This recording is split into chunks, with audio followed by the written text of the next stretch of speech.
네, 기술주 전반적으로 일부 메모리 기업을 제외하고는 반등불을 켜준 하루였습니다. 그 안에서 M7 기업들 상황부터 먼저 점검해 보시죠. 일단 테슬라부터 짚고 가야겠는데요. 오늘 2%대 강세 마감하는 모습을 보였지만 유럽 내에서의 전기차 시장 점유율은 여전히 낮아지고 있습니다.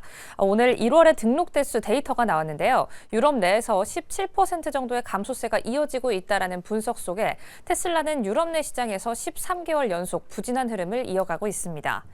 다음으로 알파벳입니다. 알파벳은 주가 오늘 M7 기업들 가운데서는 유일하게 약진을 이어가고 있는데요. 대규모 데이터 센터 건립 그리고 전력망에 투자를 하겠다라는 계획을 발표했음에도 불구하고 주가는 약간 쉬어가고 있는 모습입니다. 마지막으로 애플입니다. 애플은 올해 TSMC 칩을 1억 개 이상 구매할 것이다라는 구매 계획을 내놨습니다. 여기에 더해서 맥 미니까지 미국에서 생산한다라는 이야기를 함께 밝혔는데요. 본격적으로 관세를 피하겠다라는 의지가 드러나고 있는 대목이죠. 오늘 애플을 포함해서 메타와 AMD의 계약 소식, 이런 전반적으로 기술주 안에서의 새로운 업데이트될 만한 뉴스들이 많이 나왔습니다. 해당 뉴스들은 잠시 뒤 마지막 코너 브리핑 통해서 더 자세하게 깊게 들어가 보도록 하겠습니다. 일단 다음 장 통해서 전체적인 증시 분위기부터 짚고 가보시죠. 오늘 전체적으로 증시가 반등해준 하루였고요. 이 때문에 어제 크게 올랐던 경기 방어주 성격의 제약바이오단은 조금은 쉬어가는 하루였습니다. 앞서 전달드린 것처럼 전체적으로 기술주를 중심으로 반등불이 이어졌기 때문에 가장 먼저 체크해봐야 할 소식은 AMD와 메타의 협업 소식인데요. 이 둘이 협업을 함으로써 브로드컴이 빠지는 모습을 보여줬습니다. 오늘의 브로드컴은 약진을 이어갑니다. 1.96% 하락하면서 정규장 마감가 기준으로도 1%대 하락불을 켜냈습니다. AMD가 본격적으로 커스텀 칩 시장에 진입한다라는 소식 때문이었는데요. 어떤 이슈가 있었는지 오늘의 기술주 이슈 전체적으로 통틀어서 잠시 뒤에 짚어보도록 하겠습니다. 월가는 AI에 대한 위험론이 과도하다라고 분석하고 있습니다. 이런 소식 속에 소프트웨어주가 정말 오랜만에 반등불을 켜줬는데요. 간밤에 실적을 내놓았던 IBM도 2%대 강세 마감하는 모습을 보였고요. 특히나 간밤 열렸던 설명회에서 엔트로픽의 한 가지 언급이 트리거가 됐습니다.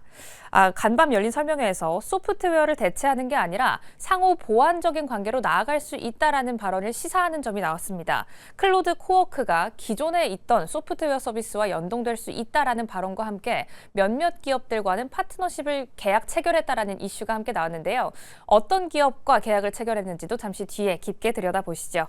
이슈성으로 움직이는 항공주, 어제는 항공주가 전체적으로 빠지는 모습을 보여줬습니다. 예정된 운항편의 40% 이상이 취소되는 결항 대란이 있었죠. 하지만 오늘은 전체적으로 항공주 안에서도 희비가 엇갈리고 있습니다. 결항에 대한 타격 규모가 어느 정도 크냐에 따라서 주가가 움직였다라는 점 체크하시면 좋을 것 같습니다. 오늘은 쉬어갔던 제약바이오주 단, 이 안에서는 노보노디스크가 어제의 약진을 뒤로하고 오늘도 함께 나란히 하락하는 흐름을 보였습니다. 2027년부터 월별 정가를 최대 50%까지 인하할 수 있다라는 이슈가 나왔음에도 불구하고 어제의 급락에 이어 오늘은 2%대 하락 마감했다라는 점 체크하고 넘어가겠습니다. 그럼 다음 장 통해서 어떤 이슈들이 나왔는지 쏟아진 이슈들 함께 정리해 보시죠.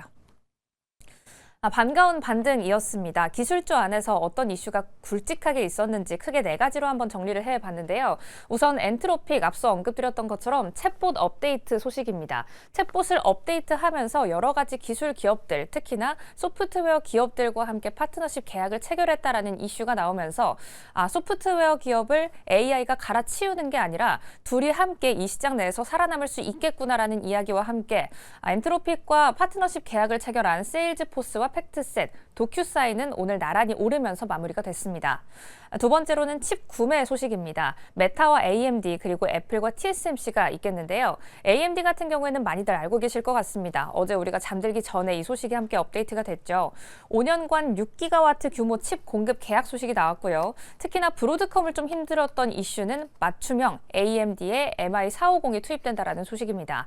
이런 맞춤형 ASIC 칩 시장 안에서도 경쟁이 심화된다라는 경쟁 구도 함께 체크해 보시면 좋을 것 같고요.